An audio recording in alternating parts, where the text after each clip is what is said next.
We are live here. What is up, guys? This is Chase Oliver here, bringing you my SummerSlam 2014 live review. Sorry about the camera being a little bit blurry. I don't know what's going on. This is the best webcam that I have, and I don't know why that Google Plus likes to make it all blurry. So I'm sorry that it's a little bit blurry, but this is the SummerSlam 2014 live review. This is the longer review where I go in more detail about all the matches and all that other stuff.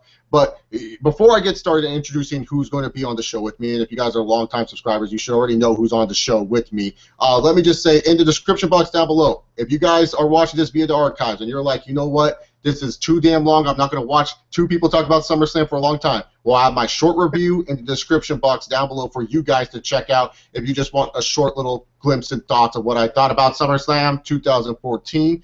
Not only that, if you guys do want to hear something in-depth that we talked about, in the description box down below will also be timestamps to like the certain sections. So say like if you were like, you know what, I don't want to hear what these guys said about this match and this match and this match, but I do want to hear what these guys thought in depth about this match, this match, this match.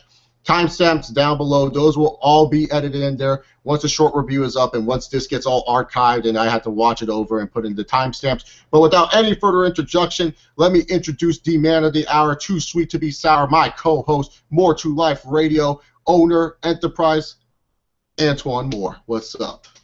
My man, what's good, everybody? You already know what it is. It's Antoine Lewis / Moore, Montezi, Mr. Roman Reigns, Heart of a Warrior, YouTube.com/Message Montezi TV, Twitter.com/Montezi Moore, BlogTalkRadio.com/More2-Life. Thank you very much for having me on, my brother.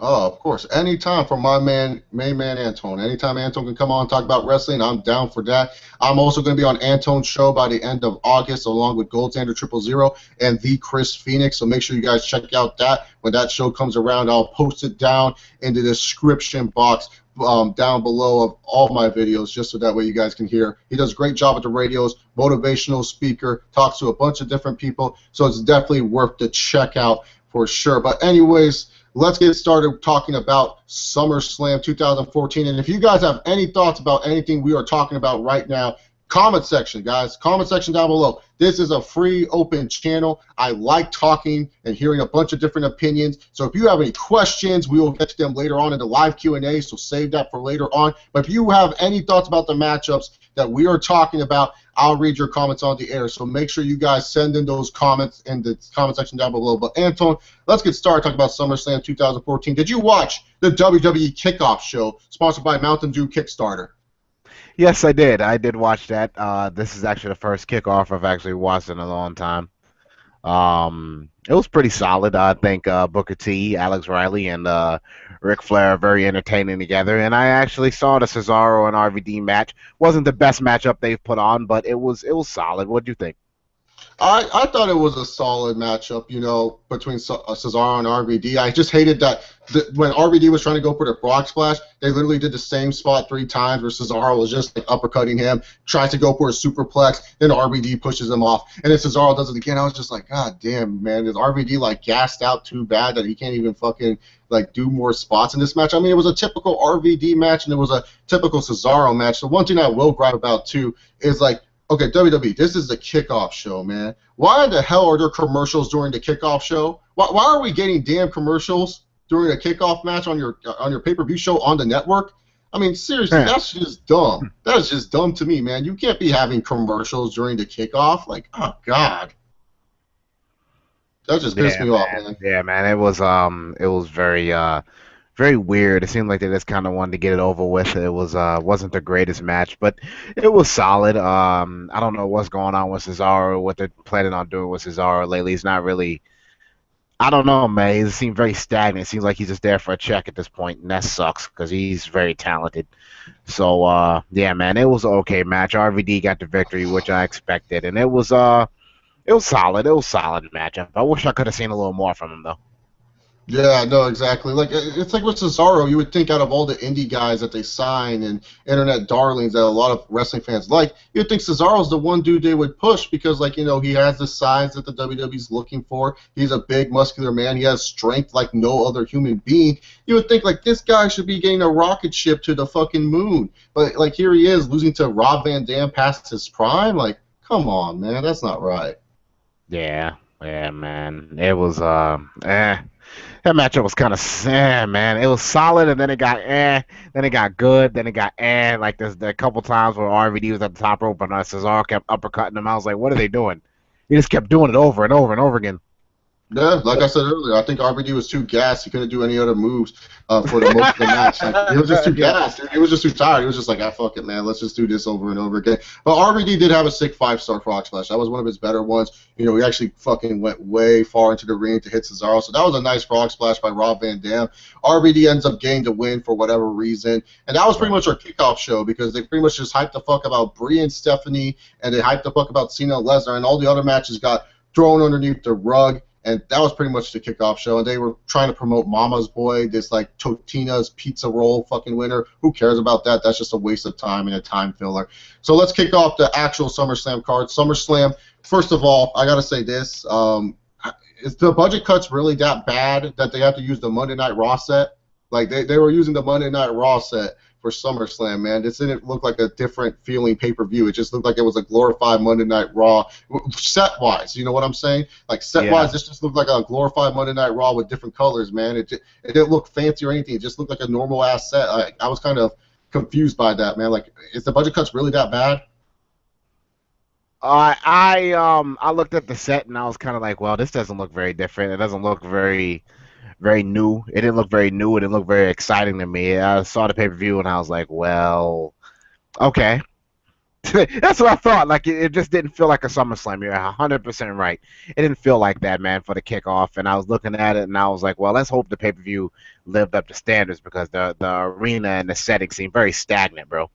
Yeah, exactly. And we kicked off the show with Dolph Ziggler taking on the Intercontinental Champion Miz in the IC title match. I actually thought this was a solid to good match. Miz and Dolph Ziggler, they really know how to work together in the ring really, really well. I like the story that they were playing at the start of the match. You know, oh, the Moneymaker. Dolph's trying to hit the Moneymaker, and I felt Miz was doing a good job getting the heel heat, running out of the ring anytime Dolph was getting close to it. I really felt they were doing a good job telling the story. I felt near the end of the match, the story kind of lost, like, right away. One of my favorite spots of the match is when Miz no-sold the Faymacer and hit the skull crushing finale. I was like, oh, that's it. That's it. The skull crushing finale, it's over. But then Dolph kicked out, hit the zigzag, ended up winning the IC Championship. What did you think about this match before we talk about Ziggler winning the IC title and what we think they're going to do with him moving forward? Honestly, man, this was you might disagree, but this was my second favorite match of the night. I love this match. I thought it was pretty solid. It was nothing great to ride home about, but as far as the actual match, it was pretty solid, man. I was very entertained. They did a great job. This is the Miz and Dolph Ziggler, one of their best matches they've had against each other. This is the Miz's best match I think he's had since he started doing the "Don't hit me in my face" kind of stuff. And it was a real solid matchup. It picked up from the start. You could tell they have a lot of great chemistry. There was no real dry moments. They both had it was action, action, action, and the right guy won. And it was a really good big win for Dolph Ziggler. I really liked this match. It was cool. Well, why do you say Dolph Ziggler's the right guy that won? Because to me, I feel like it was the wrong guy who kind of won. I'm not mad that Dolph Ziggler won. I'm actually saying okay, but I figured that you could get more out of Dolph chasing Miz a couple more pay-per-views and putting on solid opening matches because this was a good opening match. But I just want to know. I thought the Miz should have won in this situation in a cheap heelish way. But I'm not mad Ziggler won. My worry is that with Ziggler, it shows in the past when he's been Intercontinental Champion. This is nothing against Dolph Ziggler, the performer. This is the WWE booking. They just kind of lose him in the shuffle. They kind of don't know what the hell they're doing with him. He never really has no real feuds or supplements to make him an interesting Intercontinental Champion. At least with The Miz, whenever he was IC or US Champion, they always gave The Miz something. They always made you care about what The Miz was doing just because he's always with the movies. He has that real-life connection. I just kind of feel like, with Miz and Ziggler, you could have had The Miz win here and then continue on the feud to Night of Champions, and then you could end it there with Dolph winning the belt back, or you could have it where, Miz wins the belt, retains and moves on to another person to feud with. That's just me. That's just me in my personal opinion. But, why do you think Dolph was the right guy to go over here? I really want to know. I predicted, well, if it was looking at my predictions, My predictions, I went 4 for 4 in my predictions. I actually lost a lot of I did predictions. terrible in these predictions, man. But I Yeah. was happy I was wrong with a lot of them. I was happy I was wrong with a lot of them. Yeah, me too. Me too. Me too, bro. I predicted the Miz would win. That's what my prediction. I thought he would win. I think they just kind of threw Dolph a bone at this point, bro. I think that's why I said that for the. It seemed like tonight they tried to make the fans happy as much as they could. Yeah. It's, it seemed like they tried because everything that the fans really wanted, they got tonight in most of the stuff. Whether it's the Bellas, which we'll get to, the Cena thing, which we'll get to, or this match, what we'll get to. It seemed like they tried their best to give the fans everything that they wanted. So if you're talking about pleasing the people, which a lot of times, Chase, they don't know what the hell they want. But Yeah. as far as right now, I think they gave it to him, and I understood it. I mean, it's kind of like, okay, he's trying to climb himself back. Let's give him the title. Let's give him the title, and it was entertaining. That's the only reason why I say the right guy for the fans' perspective. That's all. Yeah, I get what you're saying. Yeah, no, they did make a lot of right decisions. Speaking of which, a decision that I agreed with, we move on forward to the Divas title match between Paige and AJ Lee for the Divas Championship.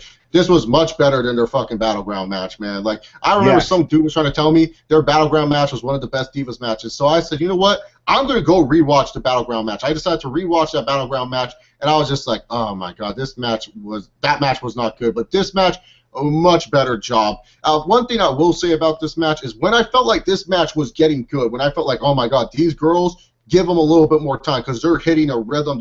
They're hitting a hot spot right now. This match is getting good. They kind of just ended it too quickly. But one of my favorite spots of the match was like when AJ Lee went up to the top turnbuckle. I was like, oh, no way she's going to do a crossbody on AJ onto the outside, onto Paige on the outside. And she hit Paige with that crossbody. I was like, damn, dude, that's how you make the Divas entertained. That's how you show that the Divas are just as athletic and high-flying like the men, dude. I just felt that, they did a good job with this match. It was a solid match. It wasn't a good to great Divas match. I mean, a lot of people will put it up there just because we barely see Divas wrestling. But if you want to see a good to great Divas match this year, Charlotte versus Natalya, NXT TakeOver 1. Thank you very much. That's the best Divas match this year. No questions asked. But definitely this was a solid matchup. And the right person went over here. Paige went over here. I want to get your thoughts on the match before I say why Paige was the right person to go over here. I think this matchup was pretty good. This is the best matchup they've had. Like you said, it was the best matchup. They had a good storyline behind it. I think once again it was very good. It was very good, solid. They started to develop some chemistry as time went on, and I think it was overall a very solid matchup. I liked the very end when she tried to do the Black Widow on Paige, and then Paige reverses it, which is the only person I've seen. She's the only person that got out of that submission in multiple ways. She's never gotten out of it the same way. She's figured out ways to get out of it, and she hits it with that Impale DDT, and that was amazing how she planted her with it. So it was a good matchup, man. I really liked this matchup. It was another one where I was entertained. It wasn't the greatest thing of all time, but as far as the matchup, I was pretty entertained, man. Why'd you think Paige was the right person to win?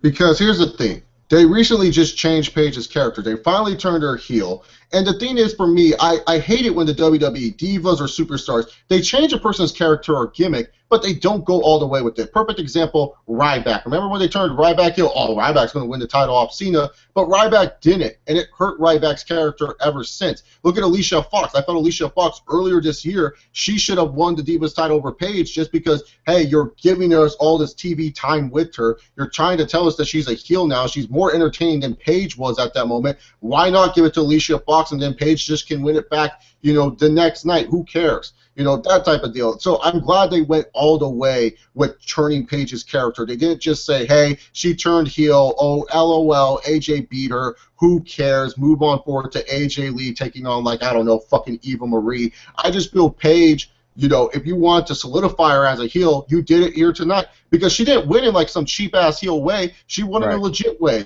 She reversed the Black Widow, hit the Rampager DDT, 1, 2, 3, or the Rampage DDT. I always call it Rampager. I don't know why. But, she hit the DDT, the Rampager DDT on Paige, 1, 2, 3, clean win. It wasn't like AJ slipped off the turnbuckle and, Paige grabbed the ropes to win. Oh, that dirty heel Paige. It was like, okay, this girl's legit. She's a badass. That's what you need to solidify for a heel diva. Because this is what I'm saying. Don't get me wrong.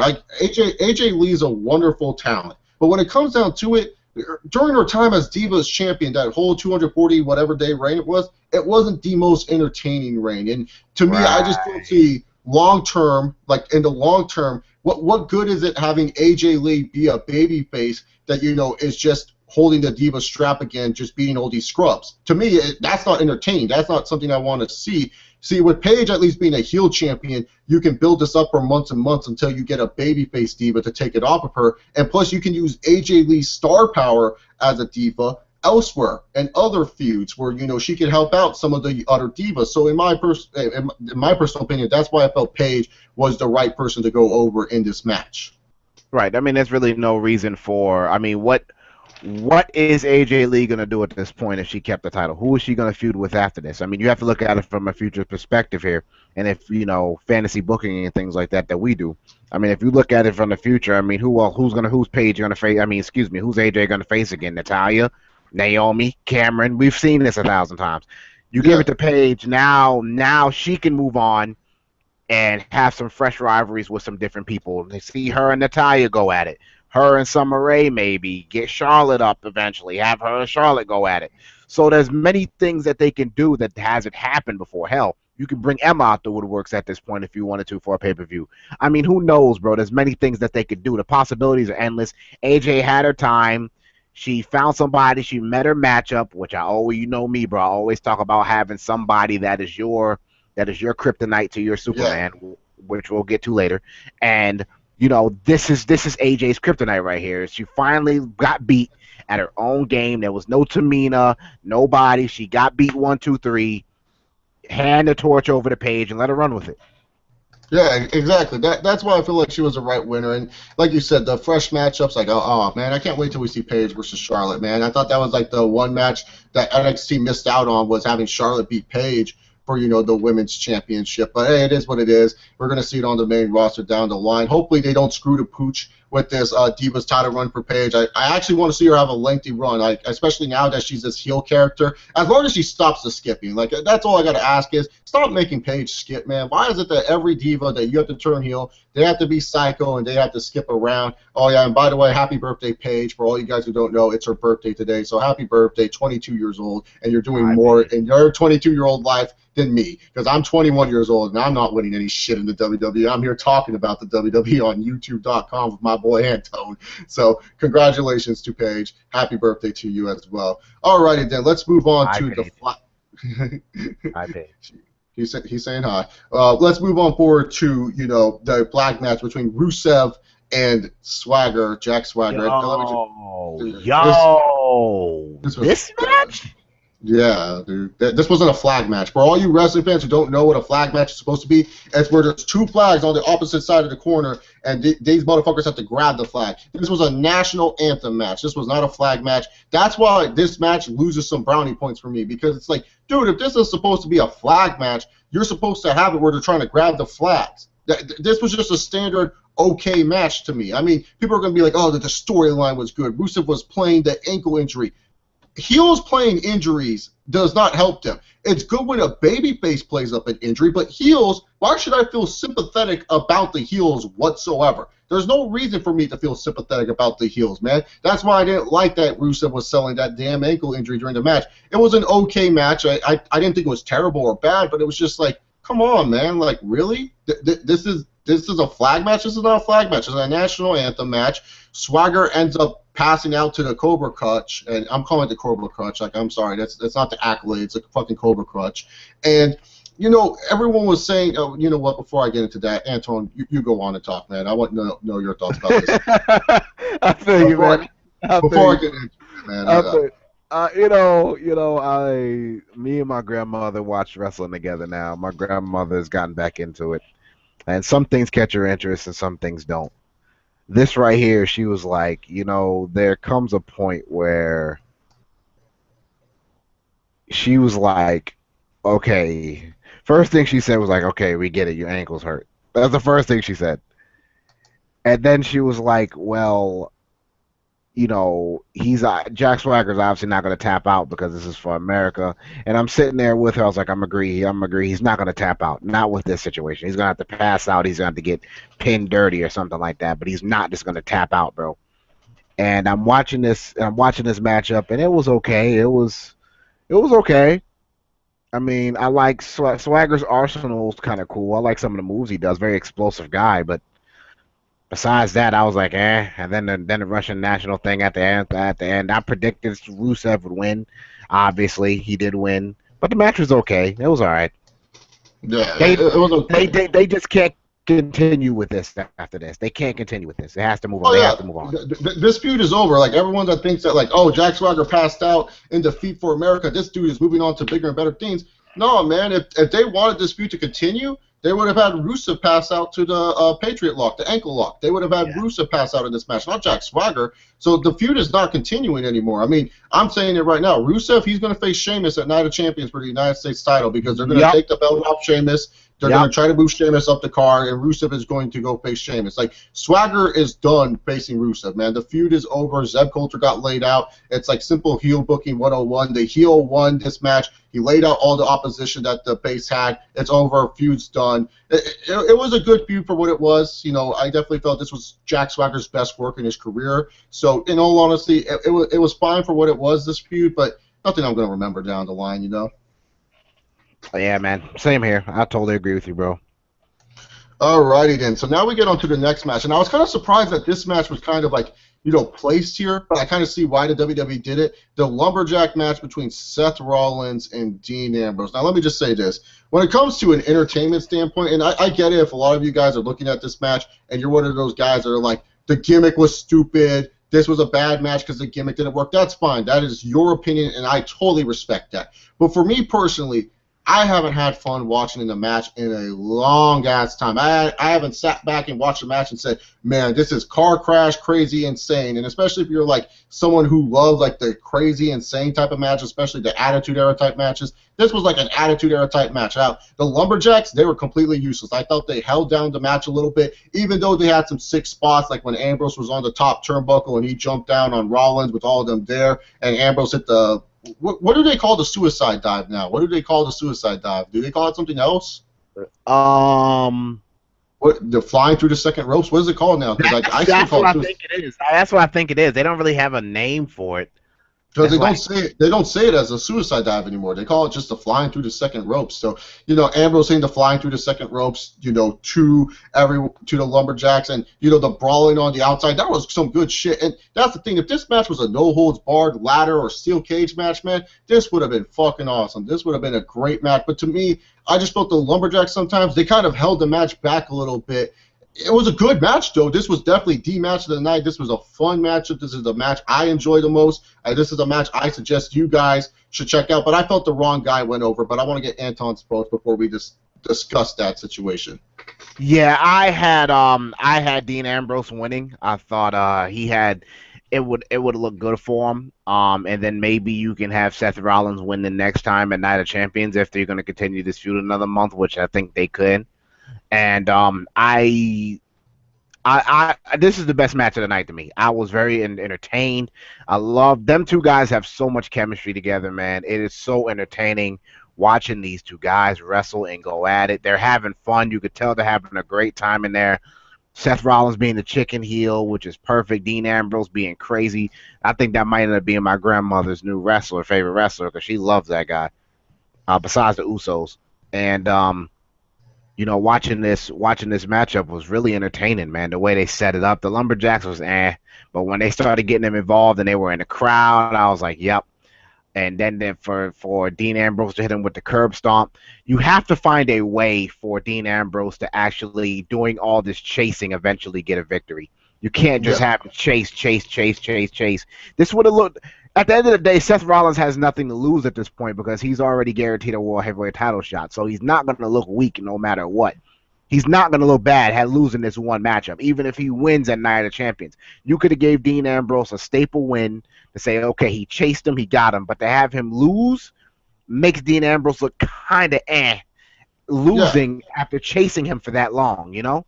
Yeah, I totally agree because that's the thing with Dean Ambrose. It was just like, dude, Seth Rollins, he got his at the end of the day. You know, he won the Money in the Bank ladder match. He won the Battleground match in like a sleazy heel win. You know, he had 2 straight pay-per-view wins over Dean Ambrose. If you look at it at the end of the day, why not Ambrose get his? I don't know how the story's going to continue, but Ambrose keep on chasing and chasing him. I mean, we already saw what happened when Ambrose got his hands on Rollins. He couldn't get the job done. And people will say, well, you know, Rollins did use the briefcase, you know, to knock out Ambrose. But yeah, even though he used the briefcase, it doesn't really mean much because I don't know why Seth Rollins also, because like people were telling me, oh, the lumberjack matches are no DQ matches. So why in the blue hell did Rollins have to hit Ambrose with that briefcase behind the referee's back? Couldn't Rollins just like say like, fuck you, Dean, I'm going to grab the briefcase and just hit him in the first place? Like that's some of the logic to why this match I didn't think was a great match, because some of the logic of this match was just kind of off and up and handed, and I was just like, yeah, whatever, it is what it is. But it was a good, fun, crazy match. Definitely the match of the night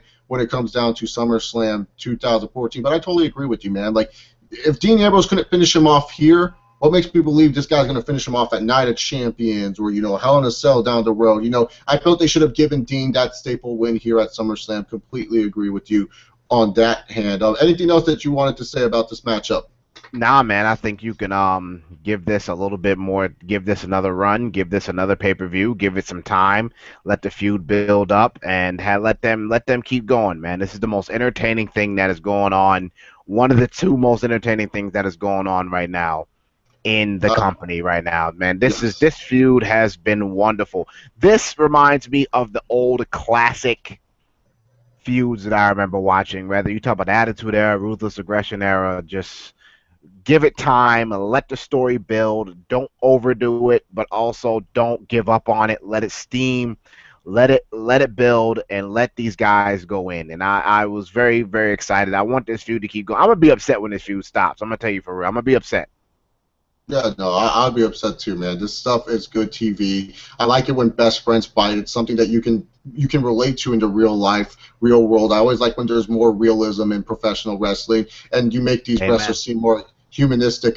For all you guys sending in questions, we will answer that once we are done reviewing SummerSlam 2014. But keep sending in your questions. If you have multiple questions, don't just leave it at one question. Antoine and I, we're going to be here probably like 30 minutes to 40 minutes after the review is done. So keep sending in your questions. But Chris Bandicoot, he actually says that they now call the suicide dive the flying dive. That's the new name of it. I never knew the name of it. Like, every wrestler uses it now, and I've always called it just a suicide dive, but Chris Bandicoot in the comments called it a flying dive. So thank you very much, Chris Bandicoot, for that, because I did not know what the hell they called that move anymore. So anyways, good matchup between Seth Rollins and Dean Ambrose. Now we move on to Jericho versus Wyatt. Thank God these guys actually put on a better matchup than Battleground. This was a solid matchup. Dude, that Battleground match was so botchy and boring, dude. That match was slow as hell, dude. But this was a much better matchup. They did a much better job. Solid performance. The right guy goes over. I liked how Bray used the Sister Abigail onto the,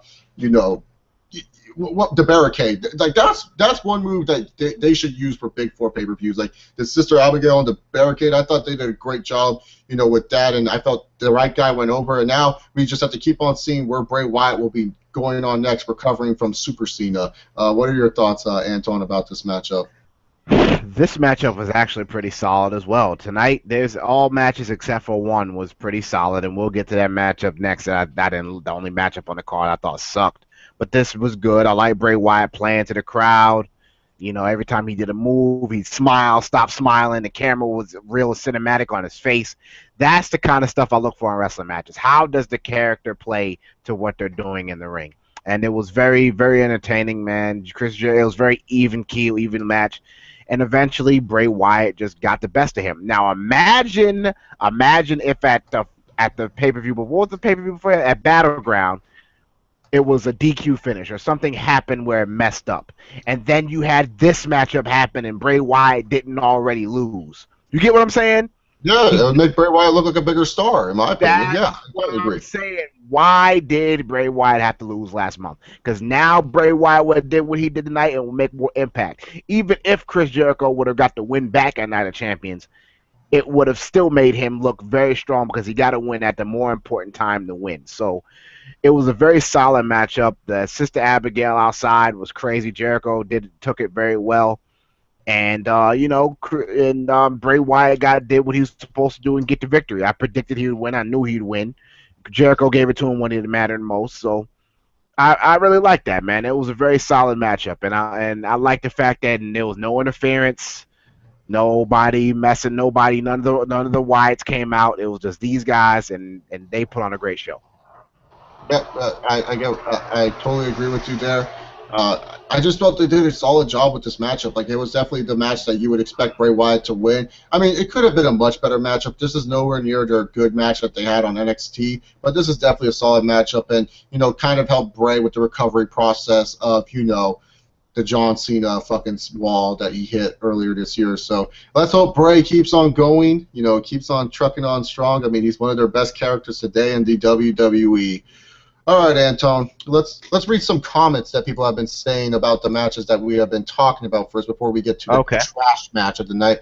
Lee Kelly said they needed to have Rollins win to continue the feud. No point in continuing if he gets the win here. Well, if Ambrose would have got the win, dude, you could have continued the feud, because then you would have had Seth Rollins kind of just say, like, to Triple H, go up to him in an angry fashion, being like, I can beat Dean, Hunter. That was just a fluke. There's no way in hell Dean will ever beat me again. Play the fluke card like most heels do. Bobby Roode did it when Austin Aries defeated him. Why can't Seth Rollins just say it was a fluke? The Lumberjack match wasn't his style. All the Lumberjacks got too much involved. It wasn't a fair fight for me. It was like everyone was against me, Hunter. So that's why you could have continued the Dean Ambrose and Seth Rollins feud with Dean Ambrose winning. That's what I'm trying to say there. But, that's just my thoughts. What about you, Anton? What do you have to say about that? Do you agree that Seth needed to win to continue the feud? Or No, I believe that this is the kind of feud where no matter which person won, it might have been somebody who needed it more, but no matter who won, you can still continue it, because the feud it's been so back and forth that you knew that Rollins was going to cheat to win, or Ambrose was finally going to get his moment. And now, this is just my personal opinion. Thank you for the comments, homie. I think that right now they're in a position where going into tonight, they could have gone either way, and it still would have been entertaining either way. I don't agree with who won, but they still have a chance for Night of Champions for Dean Ambrose to split it 1-1. You get what I'm saying? So they're not ass end out of this. It's still going to be a long way before this is over. All right. And Lee Kelly also has another comment, but I think I'll save that one more for the Q&A, because that is more for a question, and that's really all the comments that we have, because most of these guys are asking questions, and most of them are talking about matches that are going to be happening later on in the night. But, hey, keep on sending your questions about SummerSlam 2014 and the future, and also your comments about what you thought of SummerSlam 2014. Thank you guys very much. All righty, then. Let's talk about Brie Bella versus Stephanie. Oh, man, dude. God. Oh, my God. Let me just say this. Go ahead, bro. Go ahead. This was disappointing beyond all fucking belief, man. Dude, I was expecting these girls just to go out there and have a cat fight and beat the shit out of each other like that, man. That's what I was expecting. I was expecting this huge old cat fight, man pulling hair. These girls would just kick the living shit out of each other, but they actually wrestled a fucking match. And, oh, God. Stephanie, we're not wrestling for 11 years. Holy... You're better than half the damn divas on the roster, Steph. Holy shit, man. She looked wonderful in that match. She carried this match all the way through, and you could tell she was getting the crowd behind her, because the fans were like, oh, shit, she can still fucking wrestle. Holy fucking crap. I mean, the fans were more behind Stephanie than they were Brie in this match. That was just bad, dude. That was just bad. And then I was so pissed off, Antoine. You don't understand. Fucking Triple H fucking taking a drop kick from Brie Bella? The hell is that shit? Are you kidding me? Yeah. Oh my God! Why would Triple H even sell that? That just pissed me off to no end. And then the stupid ass heel turn for Nikki. Plan Double D. Plan Double D is in action, people. Plan Double D. Triple H's plan. Who cares? I will talk more about the Nikki heel turn a little bit later, but Anton, give me your thoughts of what you thought about the matchup. I didn't like it. I didn't like it, bro. I didn't like it. It was very slow. You could tell. I don't know how long they've been training together for this matchup to get Stephanie in shape. Maybe they were in the ring for a couple months working on it, but they should have worked on it longer. This match was very slow. Stephanie did more work. Breeze is kind of lame to me. No, this is just my personal opinion. I just didn't. The matchup wasn't entertaining much to me. Even at the end, I was like, when they started trying to pick it up a little bit, I was like, here comes Triple H. Here we go. And then I saw Nikki. I said, yep, we know what's coming.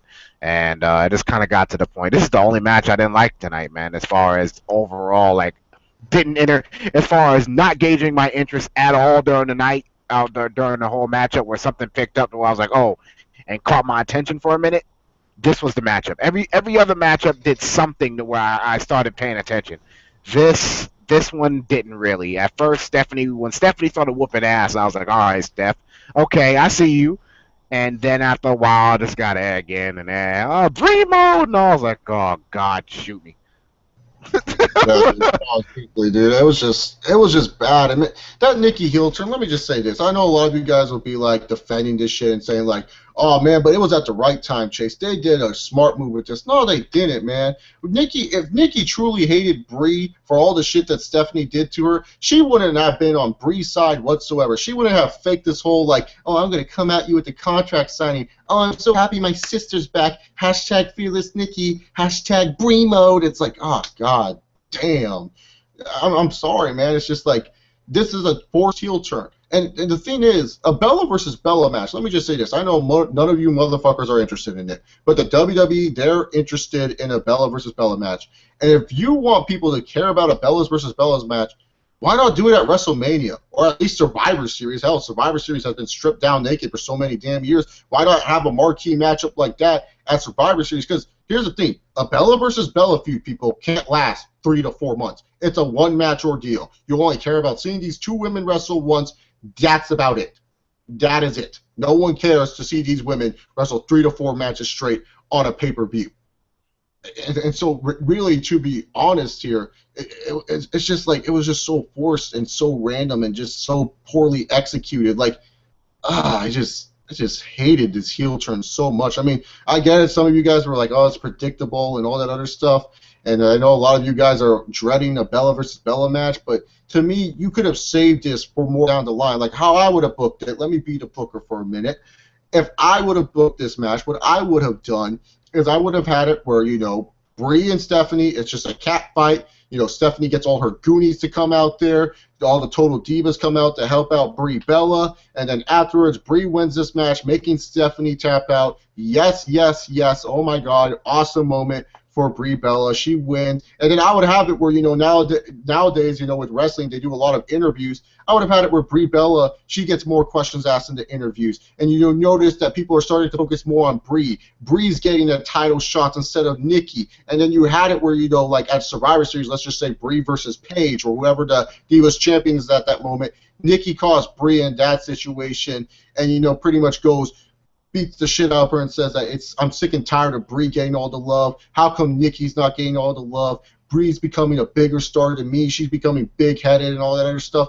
That's what I would have done. I would have let this go on organically and make it make sense. This right here, it just felt forced and it didn't make sense to me. That's why I hate this heel turn. It is stupid.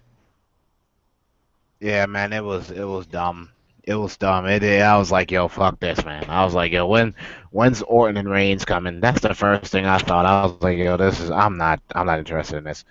And then they tried to play it like it was such a big deal. That's the thing that made it so. And I understand this is WWE. They're gonna try to exercise everything to the maximum degree, bro. But it was like, oh, whatever. Let's just get this over with. Yeah. All right, Triple H, Stephanie. Okay, yeah. Next.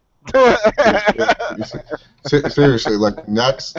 So let's talk about Randy Orton versus Roman Reigns. Honestly, there's not really much you could talk about when it comes to Orton and Reigns. It was just a solid matchup. I mean, the highlight that I loved is that fucking jumping RKO that fucking Roman. That was it.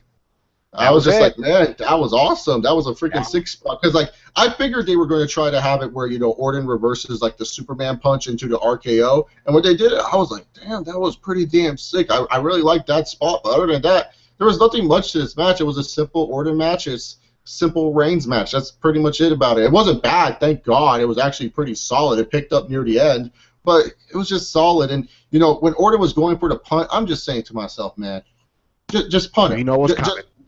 Just go for the punt. You know, like, why not have the punt hit? You know, Reigns can take a loss here. Why not give it to Orton? Well, Reigns is your boy, and Orton's my boy, so you know I'm going to be biased towards Orton. But you know what?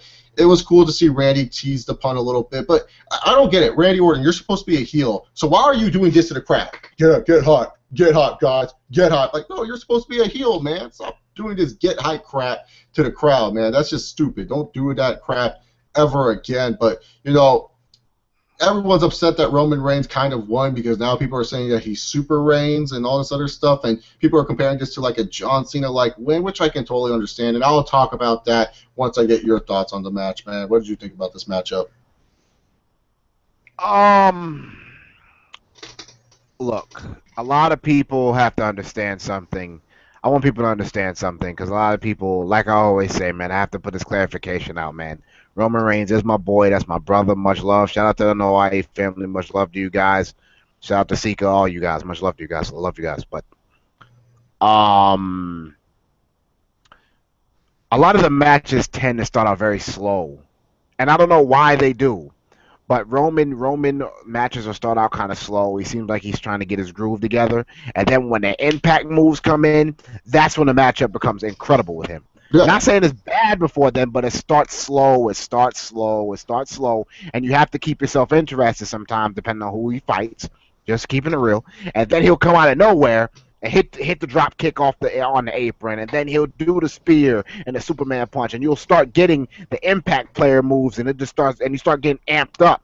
So I feel that right now, I understand they're trying to build him up to be the next guy, but please give him a loss here and there so he's human.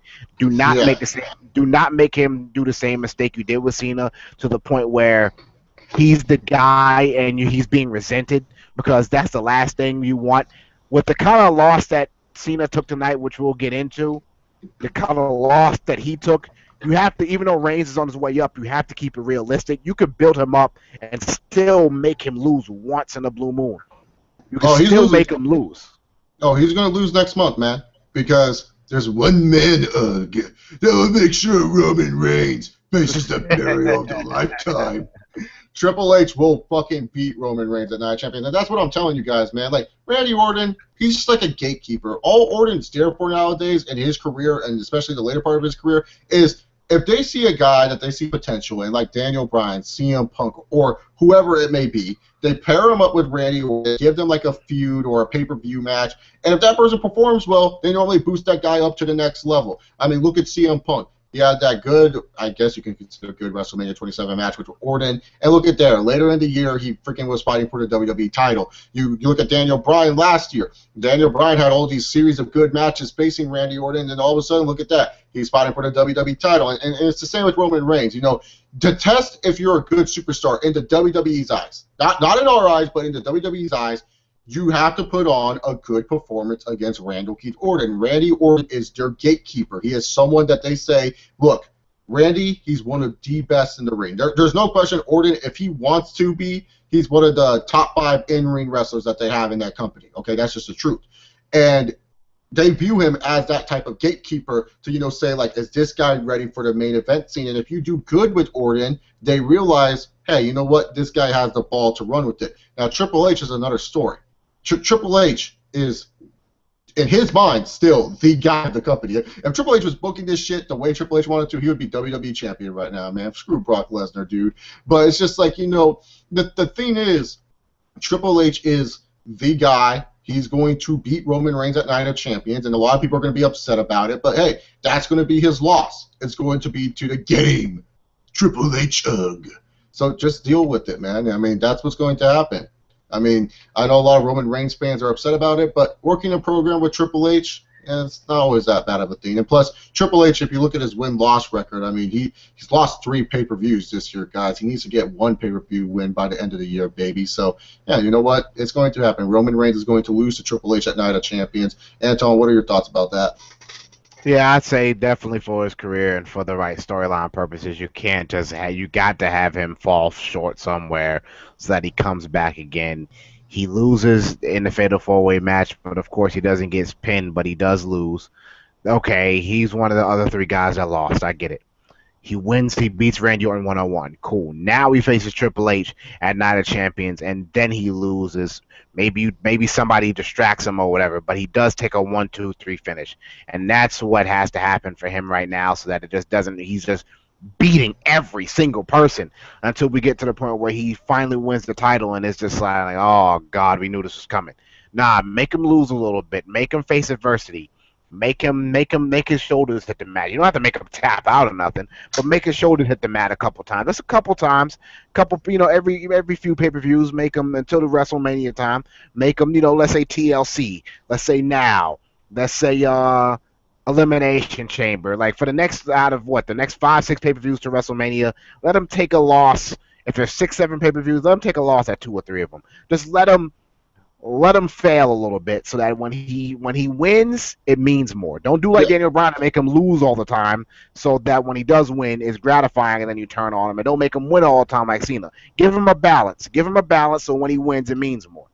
Yeah, exactly. That's all we're asking for. And it also goes down onto the weekly shows, too. It's not just the pay-per-views. It's on your weekly shows, too. Make them lose on Monday Night Raw. Who cares? It's not like you guys have how many fucking Monday Night Raws every damn year? You're telling me this dude can't lose at least one episode of Monday Night Raw? I mean, it's not like anyone's going to remember, like, oh, I remember that one time on Raw when Roman Reigns lost to Luke Harper. Like, only, like, really, like, nerdy dudes in wrestling that, like, are on the stat website, they know that shit. But most casuals, they won't remember that. It's fine if Roman Reigns loses on Monday Night Raw. That's another thing with Cena's character. It's like, with Batista, when he was getting pushed to the top, he would lose on SmackDown. It wasn't like Batista was winning every single fucking match on SmackDown. He would take his losses to, like, the Orlando Jordans of the world and shit, man. Like, it would, by outside interference, yeah, of course. But, hey, he would still take losses for the team. Like Cena, anytime he was on Raw getting his fucking push, it was like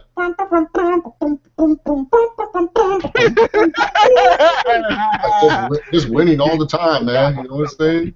I'm still hot. Knock your shell off. Exactly, dude. Can't turn the swell off. That's all you hear. That's all you hear, bro. And the winner of this match, John Cena. And so I was just like, that's the thing. You got to have Roman Reigns have his equal balance of losses, but not only at pay-per-views, but at live TV shows as well, man. It doesn't hurt the guy if they lose every once in a while on TV. It really doesn't. Alrighty then, Antoine, it's time to talk about the main event of the evening, and then after the main event, guys, we're going to the live Q&A. But I want to read this funny comment by MC7112. The voices in Orton's heads were telling him to act like a babyface during the match. I actually thought that was pretty funny. I thought that was quick-witted, man. Really good stuff. I was trying hard not to laugh when Anton was talking, just to be respectful, but I almost bursted out laughing when I first read that because I'm going through the comments. But time to talk about the WWE title match featuring John Cena, the champion, taking on Brock Lesnar. Now, let me just say this. Pure match-wise, this was a bad match. For what they were trying to accomplish and the story that was being told, they accomplished it. They accomplished the fact Brock Lesnar is a fucking beast. Here's the thing, though. It was still a bad match. It doesn't take away. I get it. They were telling the story, but it was still a bad match. And I felt Cena's storytelling in this match, it was terrible, man. I didn't think he did a good job telling the story during this match because there were some times where Cena was telling a good story, like that one time where he missed the punch and he was kind of like flopping all over the place. That was good. Or after he first hit the first and only AA of the match, he was laying against there all fucking tired and shit. That was good storytelling by Cena. But the rest of the match, he looked fine. It was like anytime he was mounting his offense, he looked fine. It didn't look like Cena was beaten down or tired or some shit. So really, to be honest, it wasn't Brock's fault. Really, why this match was bad, it was more of Cena's terrible-ass storytelling, why it was kind of like a bad match to me, just on a pure match basis. And I said it in my short review, and I'm going to say it here, that people shit on Triple H and fucking Scott Steiner, which was pretty much the same exact match, because Scott Steiner, all he did was hitting suplexes on Triple H, and Triple H hitting moves every once in a while, and they called that a bad match. How is this match not considered a bad match, pure match-wise, if you're just looking at it as a match? This is a bad match. I don't care what anyone says. They accomplished what they needed to accomplish. They got Cena to get his ass kicked and made Brock look like a beast. Good job, WWE. But entertainment-wise and pure match-wise for a big money match, it was kind of disappointing and kind of bad in my opinion. Yeah, man, it was. It took a while for me. After a while, my interest kind of got lost. I like the only thing I like about this matchup really is the story it told, but otherwise the matchup wasn't that great. I'm like, damn, bro, how many German suplexes you gonna get this man? Like, give him a belly to belly or Yeah, something. God yeah. damn. No, my favorite spot of the match is when Brock did the 3 German suplexes and then he did like the 4th releasing one. That was my favorite spot of the whole match. I was like, damn, dude, I haven't seen that shit in a long time. Yeah, which German suplex was that? Number 11? Yeah, number 11, number 12. What is it? He had a total of 16. I think that number is wrong because I think he hit more German suplexes than just fucking 16, man. He looked like he hit a lot more German suplexes. Combined suplex-wise, he probably hit like 20 or 30 of them, I would imagine. But, yeah, man, it was just like this match, like you said, I was losing interest. I was just like, man, this is supposed to be your big main event money match, and it's just Cena getting his ass kicked. Thank God they didn't have Super Cena prevail here. Thank God Cena didn't go like win this fucking match. That would just be stupid on the company's behalf. But like I said, this match right here, it just wasn't entertaining. It was just bad. And you know, I understand a lot of you guys are Cena haters, and you may have thought it was good just because Cena got his ass kicked, but. Seriously, like what happens if at Night of Champions Cena comes out and he's a fiercer person than he was before and he kicks the shit out of Brock Lesnar's ass? Y'all call that match terrible. That's what I'm saying. If Cena was doing this shit to Brock Lesnar, y'all would say this match was terrible. So how come Brock Lesnar doing this to Cena was good? Because if Cena was doing it, y'all would just say, wow, this is stupid. How dare you do this to Brock Lesnar? Like, you know what I'm saying? That's all I'm saying when it comes to this situation. I mean, like I said, it accomplished the story that they needed to tell, but other than that, it was just bad. Do you have any more thoughts on it, Antoine? Nope, not really. I mean, I like the fact Cena finally took a L and no bullshit happened. But besides that, I mean, this matchup was This is not. If the matchup was going to be like this, then damn it, shouldn't have been no damn main event. But then again, this for the title, so I guess I had no choice. This Yeah, dude. matchup was very, very short. It was very short. Yeah, that was another thing, dude. I just felt the ending was anticlimactic. Like, after just, like, a second F5, all of a sudden, like, Cena's done. I was like, I don't know why, but this just felt so anticlimactic. Like, I just didn't feel like I got everything I wanted in this match. That's true. This match was short as hell. Yeah, man, it was short, man. It wasn't that great at all, man. Really wasn't at all. Yeah, dude. So we're going to go into the live questions now and also read some of your guys' comments as well. So make sure you guys send in your questions. You guys can ask any questions from SummerSlam 2014 heading on forward. One question I want to ask you, though, Antoine, is what are they going to do with Brock Lesnar moving forward? Now that he's champion, what are they doing moving forward with Brock Lesnar? Wow, good question, man. I was just talking to my friend Rich on the phone with this before we got on here, man. I really don't know. I'm sorry I can't give you a definite answer, but Brock's got to do one or two things. He's either got to suck it up and do what everybody else got to do, or he's going to have to lose the title because you can't just go months without having it. Yeah. You can't go from now to WrestleMania without the damn title. So something's going to have to happen. He's either going to have to lose it back to again, or lose it to somebody else, or he's just gonna have to suck it up and wrestle, bro. That's all. That's the only two choices he has. Yeah, or yeah, I know this sounds stupid, and trust me, I think it's a stupid idea for me saying this. Or you go the interim title route, like kind of like what the UFC and boxing does. When a champion does not compete, you make an interim title. I know a lot of people will be like, that sounds stupid, and I totally agree with you guys. I think it's a stupid idea, but WWE could always go down that route. You know, it'll be interesting to see what they do. I kind of think that like. They will have Brock drop the belt at Night of Champions, but at the same time, I think they do want to have Brock versus Roman Reigns as their big, WrestleMania 31 main event, which I disagree with, or maybe even Brock versus Rock again. Like, oh God, like, do we really need to see Brock versus Rock? I don't want to see that again. I really don't see the point. Yeah, I know The Rock's gonna get his victory. The Rock's gonna get his victory back. The match won't be that good. That's my personal opinion. I don't think the matchup would be that great. I think it'd be the same thing. Rock getting thrown around. The Rock doing a couple slaps, DDT, kip up, spine buster, people's elbow, wait for behind him for the rock bottom, do a couple of them. Brock Lesnar kicks out about 3 of them. Yeah. Probably the 4th one he wins, and that's about it, bro. I see it already. Yeah.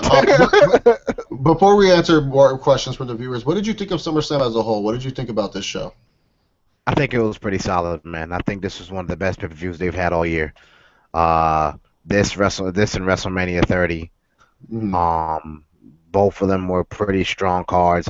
One thing I noticed about the WWE recently, at least within the past year, I wouldn't say 2 years. 29 was but I will say that they try to go for it all on the big shows. That's what I will say. They at least try to make sure they deliver on their big shows. The fill-in shows like Hell in a Cell, TLC, Battleground, you'd be like, whatever. But for the most part, man, I think they. One last thing I wanted to say, I think they're doing very well with delivering on the big pay-per-views, bro. Yeah, no, I agree. I feel like with the Hell in a Cells and the TLCs and stuff like that, you'll get that 1 or 2 matches that you remember from that show and that they were good pay-per-view in-ring spectacles, but the rest of the show is just kind of meh. But this SummerSlam, I agree, it's a solid show. It's definitely one that will, I think, down the road, it's just kind of like a middle-of-the-road SummerSlam. You'll be like, oh, yeah, I remember that show. Like, I can go back and watch this show. It's not like I want to watch the show right away. After I watched the SummerSlam, it was like, oh, I can't wait to watch the replay on the WWE Network. This is a show that I can't wait to watch, like WrestleMania 30 was. But this is definitely one of those shows where it's like down the road, maybe like, I don't know, 4 years down the line, if I want to watch an old pay-per-view, I'll check out SummerSlam 2014 again. I don't think it's definitely a middle-of-the-road SummerSlam in the future for me personally. That's how I look at it. All righty then, guys, we are going to be answering y'all's questions about SummerSlam 2014, the WWE moving on forward. That's all I got to say right now, so let's get started. Adam Swift asks, what's up, Bob? What are your thoughts on Stephanie rating Chyna's wardrobe for tonight? My boy Adam, always with those quick-witted jokes. Don't treat me like a woman. Don't treat me like a man. Remember that music? Shout out to that, yo. That's funny. That is funny. She did look like Chyna. She did look like Chyna. Antoine, the question is now, is Triple H hitting the back door after tonight? He already was. He already was. You can look at the way, look at the way she walks. She's already look at the way Stephanie walks. Yeah, she's been entered. Okay, pregame anal before the match. The Triple H was not playing that line, dude. He was just like, whatever. Pregame anal time, Steph. Let's do the water challenge, the ice bucket challenge together. But she did look like Chyna. The funny thing was, like, someone also made a meme who wore it better. They had Seth Rollins standing next to. It did look similar, man. It did look similar. And I started laughing about that one, but I thought it was interesting. I actually liked Stephanie's ring attire tonight. I thought she looked good in it. Yeah, she did. Well, I know this is a weird question, but what was your favorite ring attire tonight? What was the one ring attire that you were like, man, that superstar has style, or diva? Which was your favorite superstar ring gear tonight? Who, as far as all superstars? Anyone on the card, man, because the tight game is important. You have to have nice tight game. Who'd you feel like? Yo, I liked what Bray Wyatt was wearing tonight. I liked it. I didn't like that. You didn't like it? No, man. I liked Orton's attire. I like the gray holographic trunks that he's been pulling out. I like that one. Well, of course you would like that, sir. You know what? I kind of wish Orton would have busted out the orange trunks. 10 years ago, he won the world title. I wish he busted out those orange trunks, man. The birth of the ring boner was in that orange trunks. But I liked Orton's tonight. It was nice to see Paige in a different color because she's always wore purple and black, so it was kind of nice to see her in red. I liked that. I liked those. What else? Who else did I like? I felt the Miz. I liked his trunk game. I felt Miz did a good job with his tight game tonight. And I like Dean Ambrose's pants. I really thought he looked good in his jeans, dude. I thought he looked stylish as well. Word, yeah. Yo, shout out to Dean Ambrose, man. Dean Ambrose has wore the undershirt wife beaters better than anybody I've ever seen. Yeah, dude. He makes it work. He makes it work, man. He wears the undershirt and jeans, and he looks normal, and it fits his character. He's not out there wearing crazy stuff. Seth Rollins is out there looking like I don't know what Dude, Seth Rollins be looking he looks like. like an X-Men, dude. He looks like he's fucking Gambit from the Yeah, X-Men, like dude. yo, he do like that suit be tight. I'd be like, damn, bro, how can you move? Yeah, so yeah, those are my favorite tights and trunks of the night for anyone who wants to ask wardrobe questions down the line. Master 31,000 asks, how would you like to see Authority versus Brock feud? I don't think that's a good feud. That's kind of counterproductive because I'm being honest, because like Brock's a heel and the Authority's a heel. Like, how is that? And Triple H, he chose Brock Lesnar to end John Cena's title reign. So how would that make any sense in storyline wise? Like, oh, the Authority's pissed off because Brock's not defending the title. No, because I'm pretty sure the reason why Triple H knew this going in, that Brock wouldn't defend the title. He knew all this ahead of time. So why would he be pissed off? He chose Brock Lesnar. So if anything, it should be a Triple H versus Triple H feud, because the smart Triple H versus the dumb Triple H. So no, man, I don't think that's an interesting feud. They're two heels. I don't think it would work out. You can't just make the Authority baby faces all of a sudden. That's just dumb. That's just me. Oh God, please, please, on God's green earth, please do not make Brock Lesnar and Triple H feud ever again. Please, we're done with that. Let's just move on. I'm done. How many times this guy's arm is gonna break? And oh, come on, I'm done. I'm sorry, Triple H is not a good guy unless he's with DX. He is not a good babyface unless he's with DX, bro. Yeah, because they always try to force you, like Triple H babyface storylines, like, oh, you should Yeah, be. don't they, bro? Don't they? They always do, man. It's always like it's either some injury angle or like, oh, he hasn't won the world title in forever. We want to see the game on top. Like, he just sucks as a babyface, man. He works better as a heel, dude. So I don't like. I think it on paper, yeah, that sounds a good idea, but you're just having some plot holes that you would have to go through. So, in all honesty, I don't think an Authority versus Brock Lesnar feud makes all that much sense. Lee Kelly says, so then what's AJ going to do? AJ Lee or AJ Styles? AJ Styles is going to wrestle for New Japan Pro Wrestling. No, I know you're talking about AJ Lee. But AJ Lee, I know, like we said earlier, we could use AJ Lee's star power for other Divas feuds, man. Like, what's wrong with AJ Lee, going out there and feuding with other Divas? Like, does the title always need to be on the line for fucking feuds nowadays? Is that how we can only get good women's feuds? It's like, oh, the title must definitely be on the line. Look, AJ already had a rub. She's a two-time Divas champion, and if you count the number of days, almost 300 days total as Divas champion. She doesn't need to touch that belt for a long-ass time. Use her star power that she has to help get over other Divas. Maybe you can do an AJ Lee and Eva Marie feud. Hell, fucking Summer Rae and Layla aren't doing shit. Why don't you have AJ Lee versus Summer Rae and Layla? That could be something different and unique for your Divas division. The more feuds you have, the better. So AJ Lee's star power and interest that she has with wrestling fans could be used somewhere else. It doesn't always need to be a Divas title match for her. Like, seriously, Yeah. we could use it somewhere else. That's all I'm saying about that. Yes, I totally agree with you, man. I have nothing really further to say besides that. You said it for me, bro. Amen. Amen, my brother. Preach. Yeah, I'm just saying, man. Like, we don't need I think some wrestling fans today just don't understand it. Like, it's okay to have feuds without the title on the line.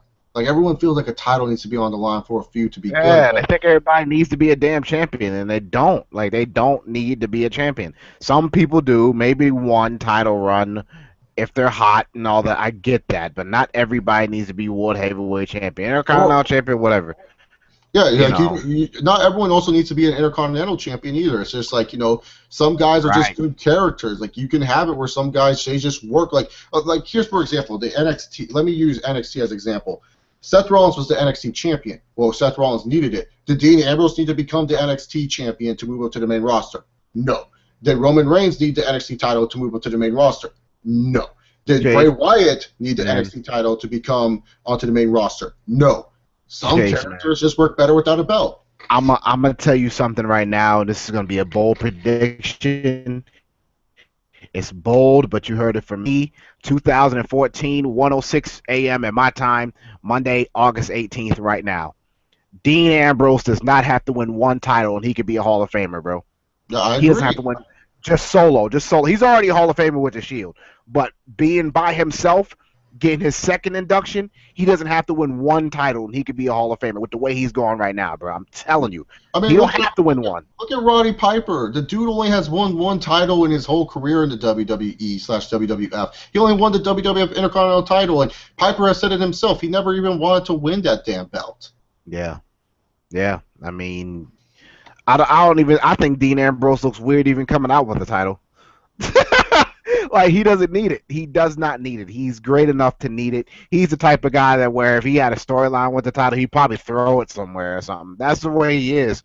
He'd probably just toss it somewhere. I don't need this type thing. That's Dean Ambrose. Yeah.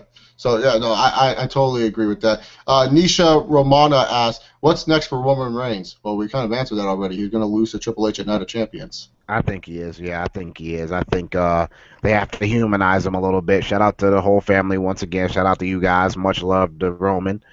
I think they have to humanize him a little bit now. He got to win over a Hall of Famer tonight with a spear. Did work. He beat Evolution with the team with the Shield. He beat Kane. He beat another Hall of Famer. He beat basically he beat 4 Hall of Famers in the span of what, 3 months? Yeah. So yeah, it's time for him to take an L somewhere. It's time for him to take that L. And the MC7112 also said he liked Orton's ring attire as well. So I wasn't the only one who liked Orton's ring attire. So let me get to the questions again. I had to refresh because we got more questions Yes, sir. that we had to go through. So sorry. Okay. Nisha Romonda asks, is there a possibility of Cena turning heel? No. After tonight, do you think they're going to turn Cena heel? Oh, where were all those reports that people were talking about? Where are those reports? Oh, Paul Heyman's going to turn on Brock Lesnar and John Cena's going to be a heel. Nah, fuck that. He's never turning heel. And if you want to see John Cena as a heel, go watch that Trainwreck movie that he's filming, dude, because that's when he's going to be a heel, because he's playing a villain in that movie. That's when you're going to see John Cena as a heel. So Cena will never turn heel. Cena will never turn heel. The only way Cena turns heel, and I said this before, and Antoine was on the show when I said it, the only way Cena turns heel if there is someone that is bigger than him, drawing more ratings than him, and drawing more money than him. Until there's someone like that who walks through the fucking door, Cena's not turning heel. Not for anyone. Because people will say, well, what about Daniel Bryan? Even for Daniel Bryan, the motherfucker didn't turn heel. He was still a babyface. They booked it as a face versus face match, which is fine. I'm fine when WWE wants to do those big time face versus face matches, but yeah, that's just it. You know, he's not turning heel. Sorry to disappoint you, man. Anton, what do you have to say about that?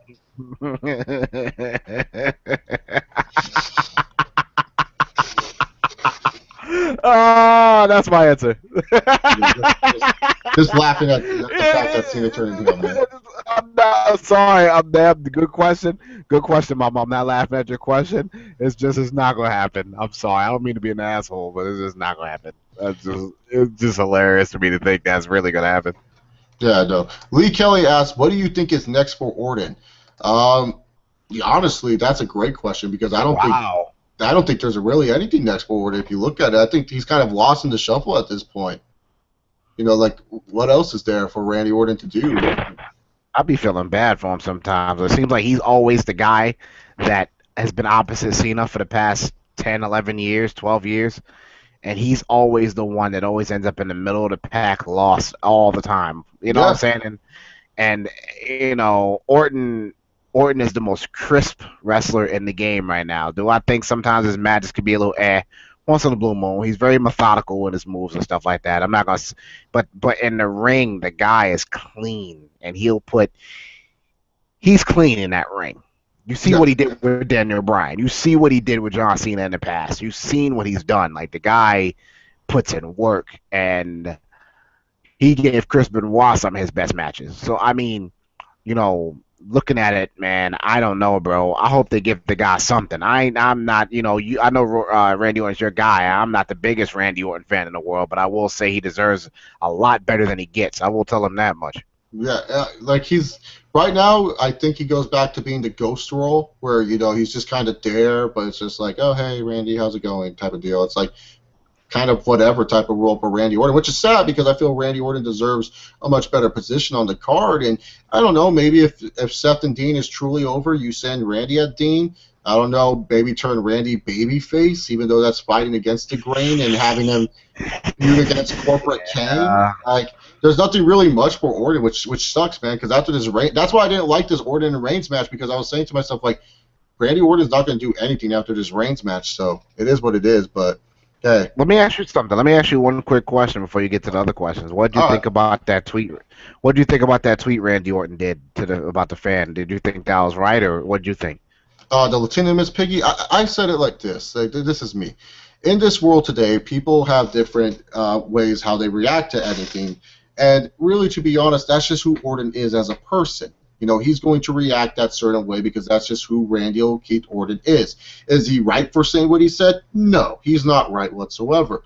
But, you know, if someone comes on here, Antoine, and let's say insults you and I while we're doing this review, is that person a bad person? No, they just want to insult us. They're probably pissed off because they think this is the actual SummerSlam pay-per-view, which you clearly know it isn't. So it's just like, you know, to me personally, it just comes down to that's who Randy Orton is, and he can't help himself sometimes. So I don't think he's a bad person. He's a douchebag for sure, but that doesn't necessarily make you a bad person because, you know, the dude does have a kid. The dude used to have a wife he used to love, and then they divorced, but he found a new girlfriend, and he seems to be treating her right. It's not like Randy Orton is being reported to beating up his wife or girlfriend backstage or anything. That's when you can say that person's a bad person. But to me, he was just doing what he felt was right. You know, the girl apparently was stalking him and his girlfriend. I don't know how much of that is true, but that's what the reports are saying. So, right. Really, to be honest, I have no problem with what Orton said because, you know, it's just like any insult in the world. You know, he did apologize for it. So I don't think it's that big of a deal. I think people, like I said, Antoine, this world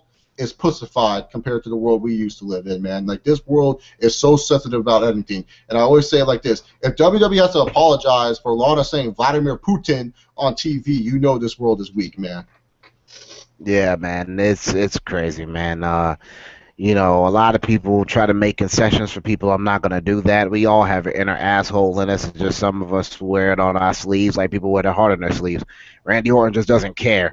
And, was it right? No.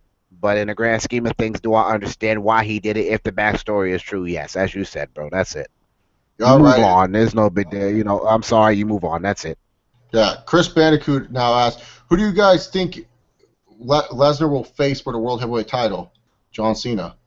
That's an easy question, man. It's Cena. There's no bones about it. But Eli, sorry if I butcher your name here, Eli Barol asked the question, who can honestly beat Lesnar after that? Roman Reigns? Nah, we will never.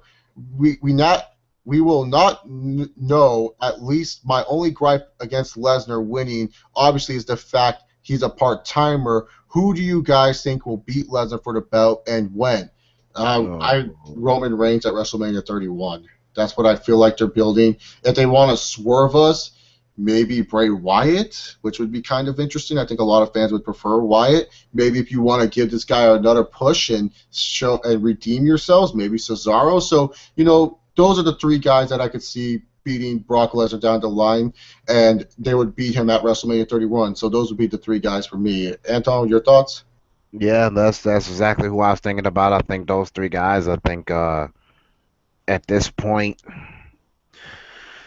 for him to beat Cena, whoop Cena's ass, for him to beat The Undertaker's ass, and then for Roman Reigns to beat him would be a solidifying thing for Roman Reigns. But it would also make Roman Reigns probably the most hated guy from the IWC in the world.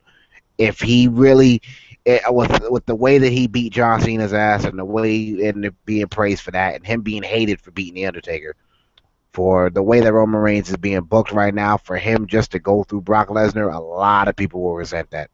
So you have to be careful how you do that. Mm-hmm. But otherwise, I agree. Unless you build Cesaro back up or find a way to do Bray Wyatt since he's climbing back up the ladder, I don't really see anybody else for him.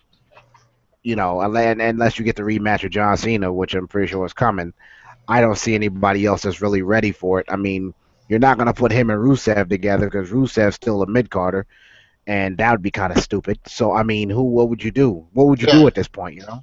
Yeah, exactly. It's really hard to figure out. And Read 19, you also asked a similar question about who would Brock face down the line and stuff like that. So I hope we also answered your question as well, buddy. One of my favorite subscribers, Read 19. He has a Scott Steiner picture, so you know I'm going to like him. Shout out to him. Shout out to him, man.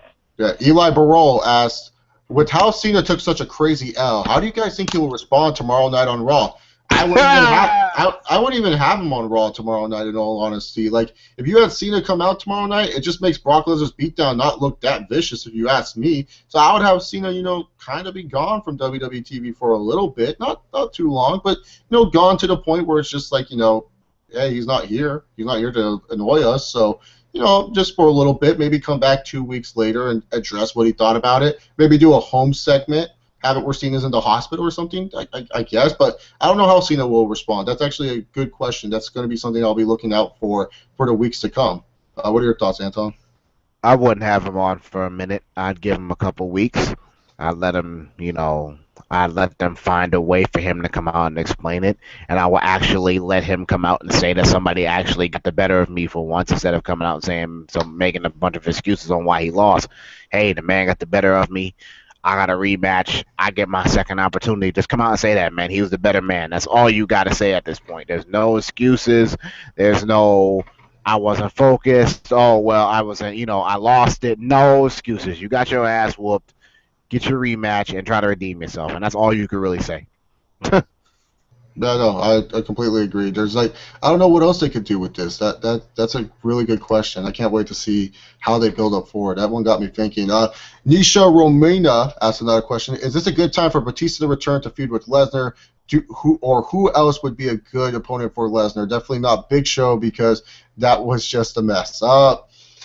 You could say Batista, but in all honesty, with how Batista's been received, I know a lot of people love Batista now because of Guardians and all the interviews he's been getting, but really, to be honest, I don't know if Batista's really the perfect matchup for a Brock Lesnar. I'd be interested to see it, but I don't think it's the perfect matchup down the line. Say that again?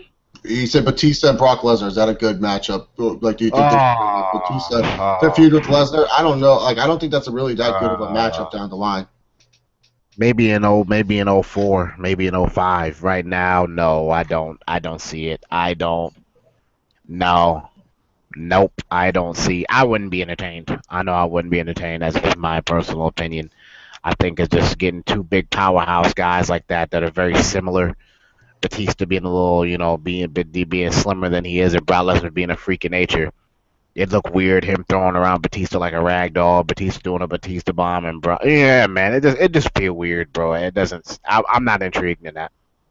Yeah, exactly. Like Randy Orton versus Batista, it's just whatever. And Jamie Meaner asked, what do you guys think is the best SummerSlam of all time? The best SummerSlam of all time, I would have to say it's either 1992 or 2002. Those would be the two SummerSlams that come out to mind, especially, 1992 outside at Wembley Stadium. You had that awesome Intercontinental title match, the Road Royal Pop and everything. It was just an awesome show to watch. In 2002, I did a review on 2002, and I love that show. 2002 and the 2000 era for WWE is probably one of their best pay-per-views they've ever had.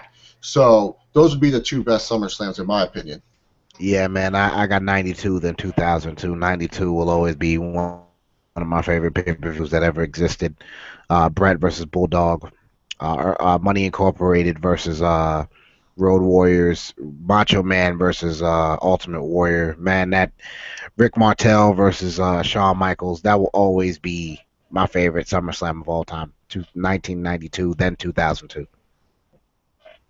Yeah, I completely agree. Alrighty then. So we also have Lennox Watterson asked the question, who does Wyatt fight next? Well, I think Wyatt is still going to be feuding with Jericho, but after Jericho, fucking A, dude, who does he fight next? I mean, who does he fight next after Jericho, man? I mean, he's been fed to the wolves to all the top guys. If you look at it since his career, he's faced Kane, and then he went to Punk for a little bit, then faced Bryan, then faced, Cena, and now Jericho. Who the fuck does he face next?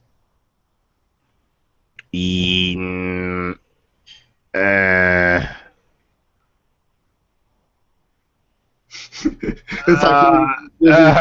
just like Ziggler? Yeah, I guess if you want to give Wyatt a mid-card feud, why not Ziggler? It would make sense. Like, the people love Ziggler, and they always are behind him. You know, it would be a good, interesting matchup. So, yeah, I agree with that. I think Ziggler would be a nice matchup. An IC title feud that could be interesting. Do what I say, better watch as I do. Yeah. Yeah, so it could work. Yeah. It can work out. All right, then let's see what other interesting questions. The MC7112 asks, do you think Dean and Seth would have a Hell in a Cell match? I would like them to. I would like them to. I think, yes, Lord. especially with Brock Lesnar, you know, he might not be facing that every pay-per-view. Because I say the two Hell in a Cell matches that they're going to have is Triple H versus Roman Reigns, and then Ambrose versus Rollins. Those are the two Hell in a Cell matches I think they should have at Hell in a Cell this year on the WWE Network for only $9.99. So, yeah, I think that can definitely be a Hell in a Cell match. It depends on how they book the feud going forward. Yeah, man, I would love to see that. That'd be a great way to end the feud. Especially it don't have to be no title either. It could just be them two. Oh, they could do work in the Hell in a Cell. They could do work. Ladder match. A ladder match they could do work. Oh shit, an Inferno match. Burn Seth Rollins black suit, but hell yeah. I completely agree. Jamie, oh God, sorry, my contacts are messing up, guys. I'm sorry if I'm getting too close to the camera there. Jamie Messner asked, is Night of Champions 2014 going to be good? We don't know the card.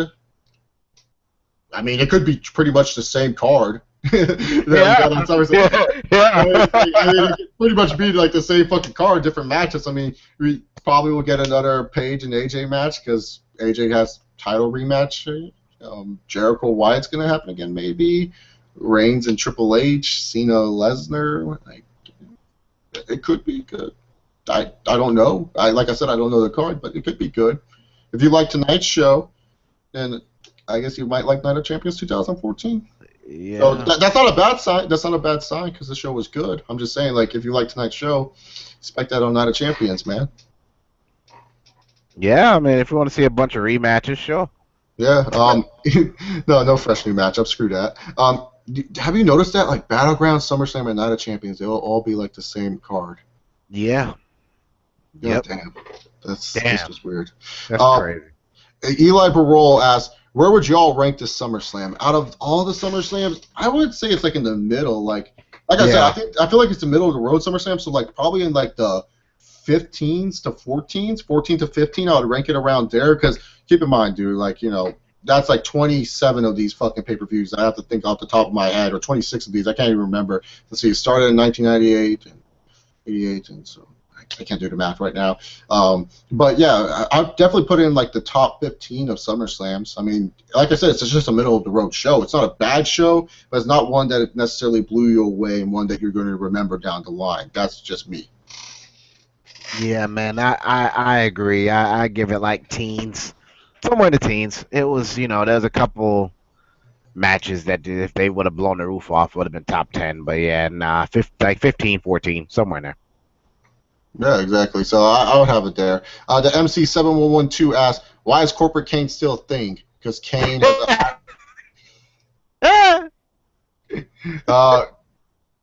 because Kane has an ironclad contract, and for some reason they think Corporate Kane's good and see no evil too. I don't fucking know. This company. Oh my God! Please, just get off my TV. God damn it! I'm just done. I'm done. I am done with Glenn Jacobs. Much love to you, man. Much love to you. You're a Hall of Famer. You're one of the only people that kicked the Undertaker's ass. Hey, man, you've done it all. But you going back and forth between this. It's just you're collecting a check at this point, bro. And there's nothing wrong with getting your money. But it's time. It's time to hang it up, bro. Yeah, it is time to hang it up. Adam Swift asked, Orton versus Lesnar for Survivor Series, perhaps? That could be a matchup for Orton, but here's the thing. You have to build up Orton to look like he's a credible threat to Brock Lesnar. And I don't think feuding with Kane, like we were talking about earlier, or some random dude going to help Orton look like a threat to Brock Lesnar. So, like I said, like if he would have beat Reigns here tonight and, after a punt kick, and then you kind of have it where Reigns moved on to Triple H, like, you can continue feuds after losses. I mean, they've done that before in the past. Like if Triple H would have came out and distracted Reigns, and that's how Orton hit the punt kick. You could have done that, but it's just like, they didn't. So Orton does not look like a threat to face Brock Lesnar by that time, man. Like he's not really facing anyone or anybody Right. to feel like he's a guy to face Lesnar. So no, as much as I would like to see that matchup, I don't think they would do Orton versus Brock Lesnar for the title at Survivor Series. Yeah, man, I wouldn't do it. I wouldn't do it either, unless there's some real intrigue behind Randy Orton in his career, and unless you're doing not Legend Killer, the crazy ass Randy Orton, psycho Randy Orton from 5, 6 years ago to Brock Lesnar now, and you find a way to recapture that magic. I wouldn't do it. Alrighty then, we're getting down to the final few questions here. I only see one new question left from the refreshing that I did. So let me refresh one more time, and if I see any more questions, we will continue this on. If not, it looks like this may be the last question unless you guys can send in your questions. By the way, the short review is up for SummerSlam 2014, so go check that out. It will also be in the description box down below. But Mike Blue T, he looks like he may be wrapping up this live question and answers type of deal. People like HBK and Y2J first became IC champs before they win the big belt. Could you see Dolph Ziggler ever being WWE champion? If you had the authority, would you change it? If you had the authority, would you change his name, gimmick, appearance, and theme music before he wins the big belt? I don't think you really need to change much in Dolph Ziggler. At all. I think Ziggler is fine where he is at. I think the one thing is you would probably have to change his appearance and not make him wear pink. I get it. Yeah. I get it. Tough guys wear pink, but the thing is, it's like it sends a bad message sometimes. This world is still stereotypical. As much as I hate it, it is still stereotypical towards the gay male. And I'm not saying Ziggler's gay, but you look at his blonde hair, he fucking shakes his ass and stuff like that. I mean, doesn't look kind of straight, so I wouldn't really change anything. I would probably make him a little bit more of a intense character than just someone that wants to show off all the time. And will he ever win the championship? Dude, it's like, come on, man. Like, how many times have the WWE been down the Dolph Ziggler road and it hasn't really turned out well for them at the end of it all? I mean, look at it this way.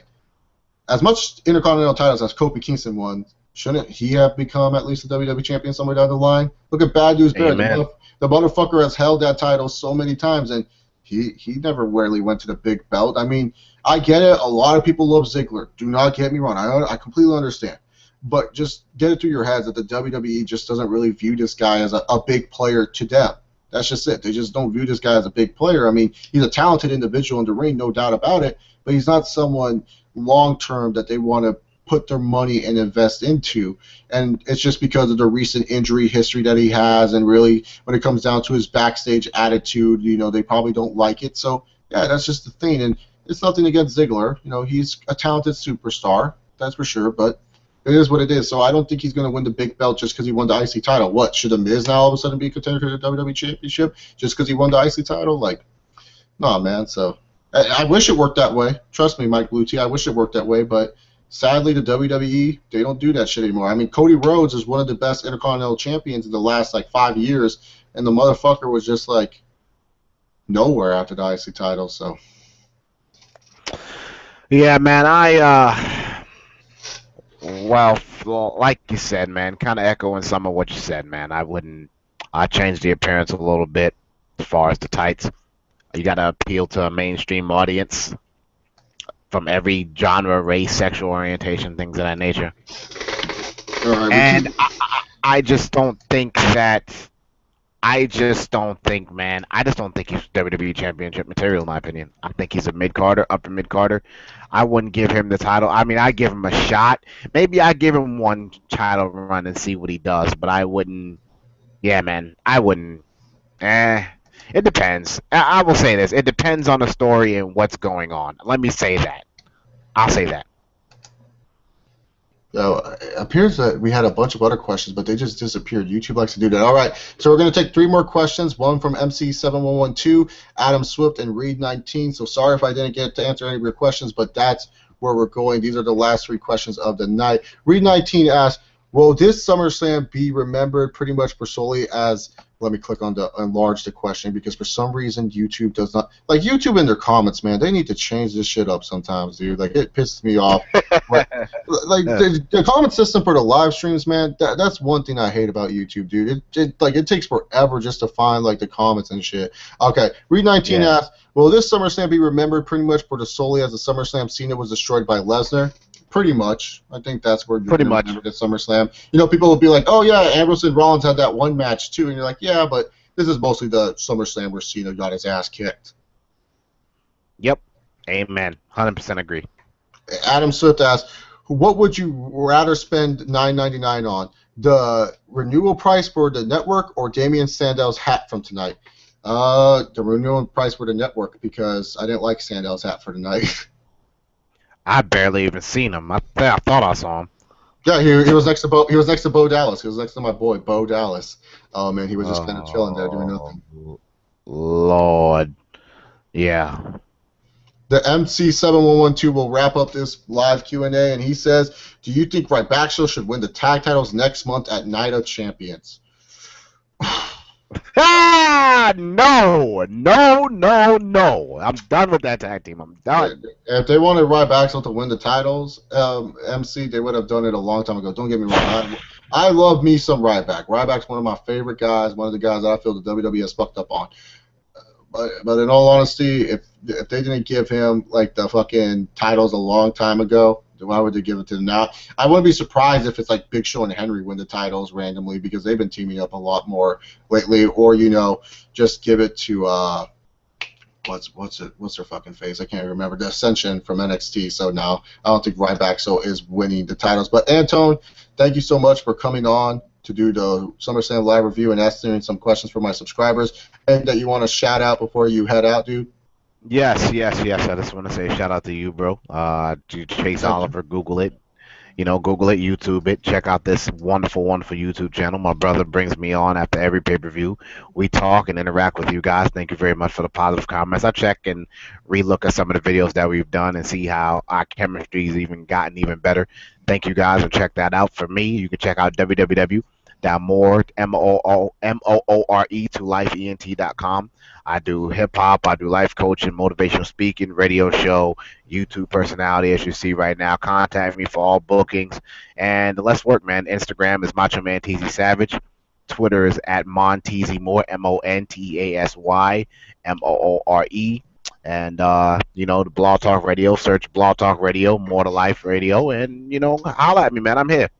All righty, then. Yeah, and you guys can check me out, Twitter, at ChaseAlbert68. Subscribe down below if you guys haven't, and check out my website, chillinwithchase.com, and check out everything that Antoine just plugged. If you guys are watching this via the archives, like I said, the timestamps will be edited once the archive footage is up and once I'm done watching this again, so that way I know where all the times are at. Thank you once again, Antoine, and thank you guys who tuned in live to watch this live review and ask some questions. It was really fun, and we will see you. You will see Antoine and I again when we talk about WWE Night of Champions 2014, but I'll have other Google Hangouts down the line for sure. One last thing. Okay. Later this month, once again, y'all, we're going to have me, we're going to have my brother right here, we're going to have Chris and Ross, I believe they're their names, right? Yes, I just want to make sure they're right. Okay, Chris, Ross, Chase, and myself, we're going to have a special episode on More to Life Radio, special episode. We're going to talk about the main thing we're going to talk about. One topic I'll give you right now is the debate that's going on between Stone Cold Steve Austin and Hulk Hogan on their legacies, and we're all going to have opinions on that, on their legacies and who did more. And we're going to talk about, one thing we're going to talk about is debating not only the debate, but make the side of why you would pick Stone Cold over Hogan and why you would pick Hogan over Austin. It's going to be a lot of fun, you guys. Yeah, so that's what we're going to talk about as well. Thank you guys very much once again for coming in and checking out the live review. See you all next time. Have yourself a good day. Monday Night Raw tomorrow. Peace, guys. Peace.